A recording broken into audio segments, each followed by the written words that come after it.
guys, Nary here from DrakeWingGaming. Some of you know me on Twitter, the Gaming Dragon. Today I've got another Let's Play episode for you. It's patch 0.5.1 of Psychic Connections. Yes, the new build is out for patrons only, and I am lucky that I'm a patron, that I get to play this game and enjoy it. So today I bring you a little bit of Day 5. So let's jump right into it, shall we? Alright, gotta get into it. Alright, lately I found myself waking up with the strangest feeling. Lower that music a little bit. It used to be that I'd be waking up with very PTSD-esque dreams about what happened to me a couple months ago. Now, I just find myself having vague dreams that seem to slip away from my memory the moment my eyes open. I suppose that's better than reliving one of the worst moments of your life over and over again.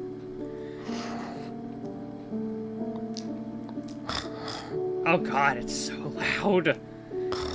Quinn's snoring also serves as another reminder of my current dreamlike reality. I still find myself occasionally questioning if all of this psychic business can even be real. It was all science fiction a few weeks ago. Everyone seems so sure that I'm just like them, but I haven't seen the future, I haven't started moving things in my mind, and I haven't started probing people's brains. I've seen some of the things they can do. Despite that, I still find myself overwhelmed by these doubts.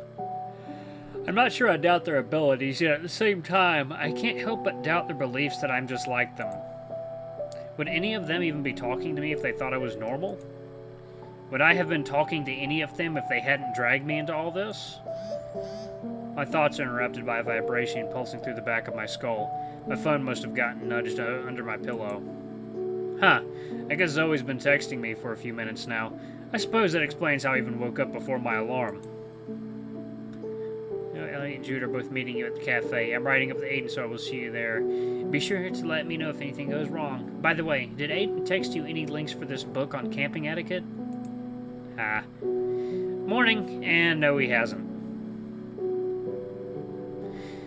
Morning, and gotcha. Gonna assume he's being a dork then, lol. Anyway, gotta go. Meet with him, so talk to you later.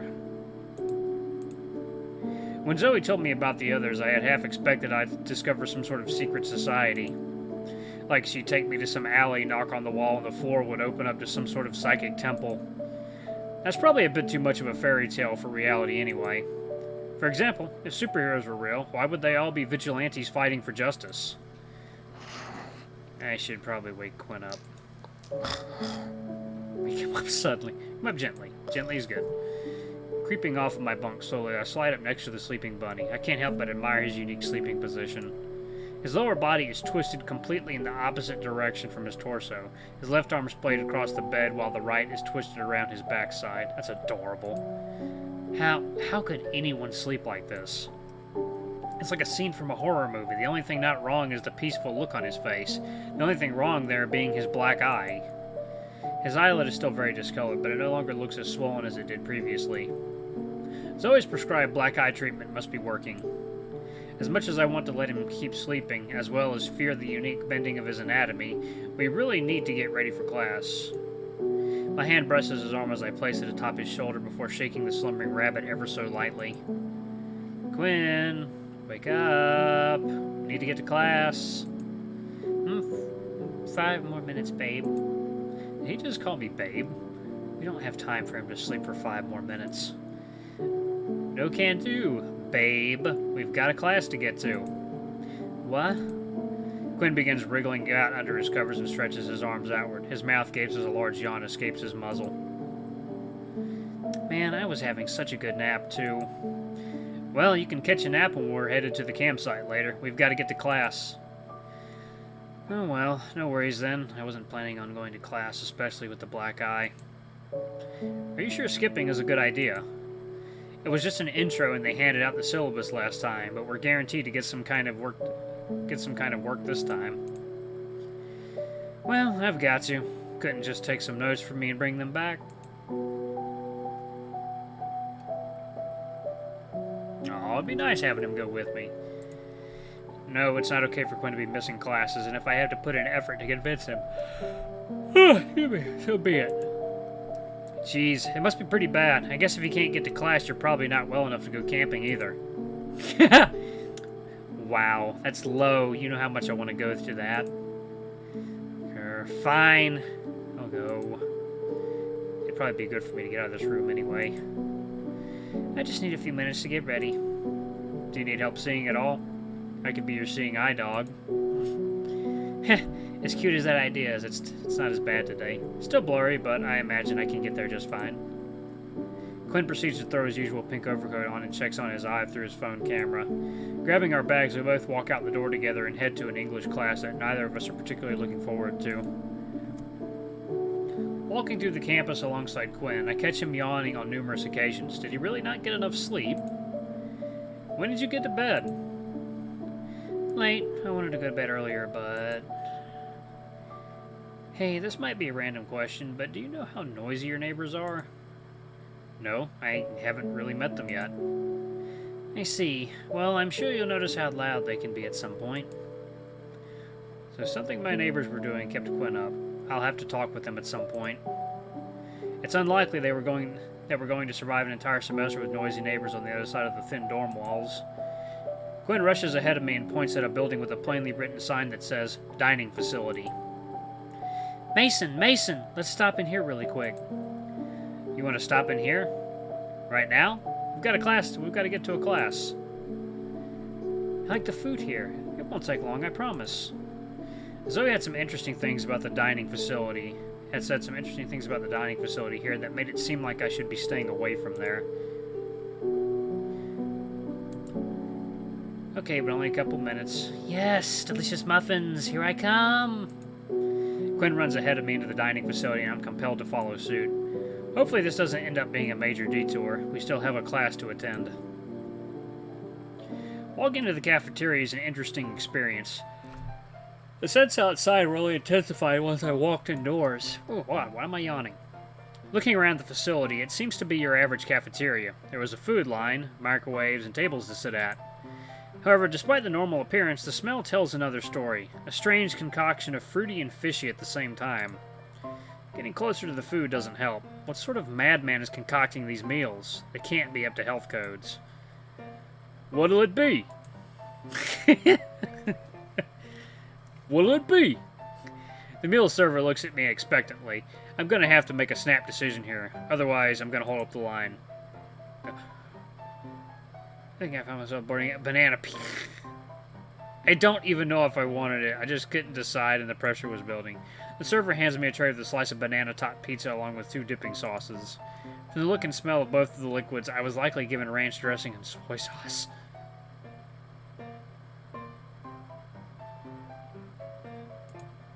This place is like a parallel world where all the common food laws go to die. Prying my eyes away from my terrible tray of inconspicuous food, I pay for the food and follow Quinn, who is talking to a somewhat familiar face. Ah, Dan. Dan, you're no longer line art. You actually have color. Sure enough, standing next to Quinn was the tall hyena that I had been seeing around. Like the only other muscular stud I'd seen on campus, he has a way of sticking out. Oh, hey there. You? Mason. Mason! Right. Sorry. I'm bad with names. You a friend of, Q-Ball over here? The best. We're sort of roommates now. Q-Ball? Long story. Anyway, Dan would want you to Dan, would you want to join us for breakfast? No thanks, my guy. The food here is ass. Everyone knows that. I'm just getting a bottle of water before heading to health science. Oh, okay. Too bad. I suppose I'll see you around then? Definitely. And hey, I hope your eye gets better. We both watch the big hunk of a hyena walk away before Quinn pulls me down to a table and starts slurping on some kind of soup. Looking at Quinn's soup, I'd guess that he's almost halfway done.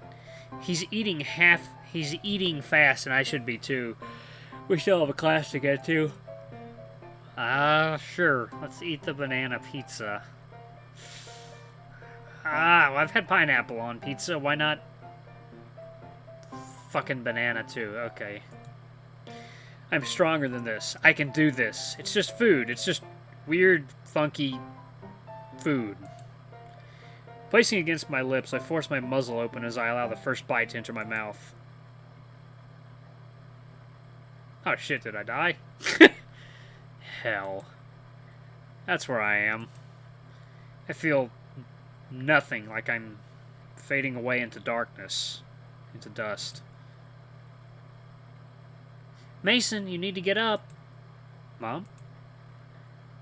Look, son, I'm proud of you, and you know I'm going to do my best with this whole phase you're going through, but try to dial it back. Please? Is this my life? Is this what it's like, flashing through so many moments before I... Mason? Mason! Huh? You okay? You took one bite and then just totally zoned out. I crossed over to the other side. What? Nothing, I'm full, I think. We should leave and never come back. Leaving the remains of the lethal food on my tray, I grab Quinn by the arm and lead him out of the cafeteria to get to our class. I keep dropping hints about what his power is. What a horrible experience. Class moved by relatively uneventfully. Quinn didn't spend any time passing me notes, although he was texting someone throughout class.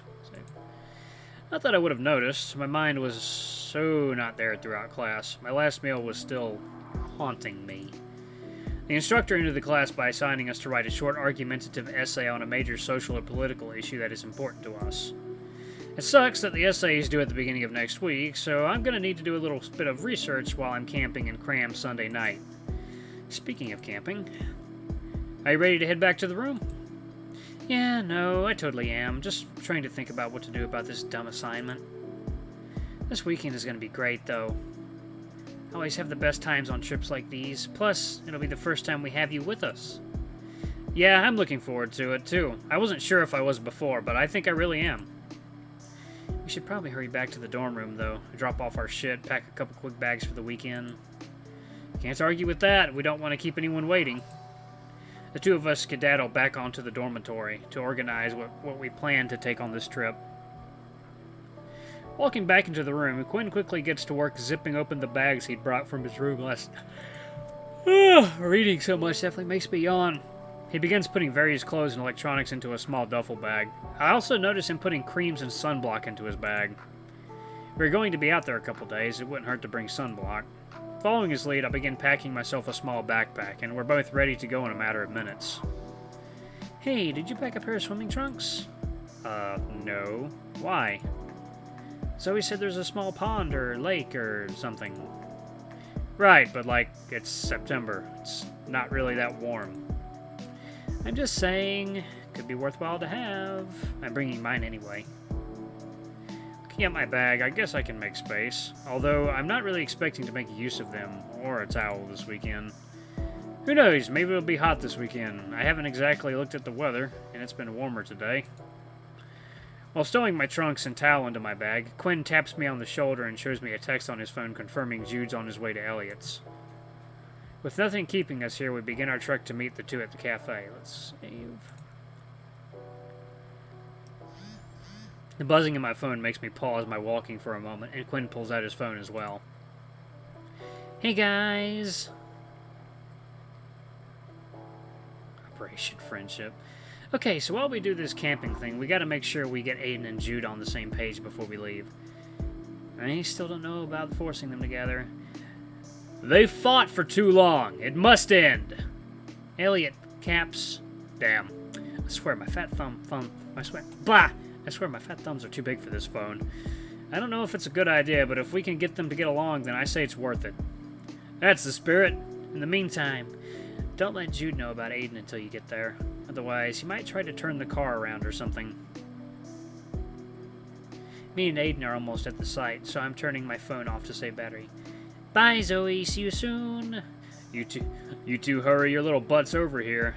Me and Jude are just waiting on you two. Quinn and I nod at one another before hurrying our little butts to the cafe. It's about time you showed up. Sorry, I still had things to pack after class. Oop, and time is up. Alright, 1 second. We're here now, though. That's what matters. And let's save right there. And there, we'll end the video right here. Thank you guys so much for watching. I'm going to be doing another Let's Play episode 2. And I think what I'm going to start doing from now on is I'm going to do 2 furry videos. And then I'm going to do one, like, shooter video, whatever I'm playing. Because these videos are actually more popular on my channel than anything else I upload. So why not capitalize on that and keep doing it? So, yeah. Enjoy. But anyway, guys, thank you so much for watching. Don't forget to like, comment, subscribe, and ring that little notification bell. And until the next time, I love you all. I'll see you in the next video. Bye-bye.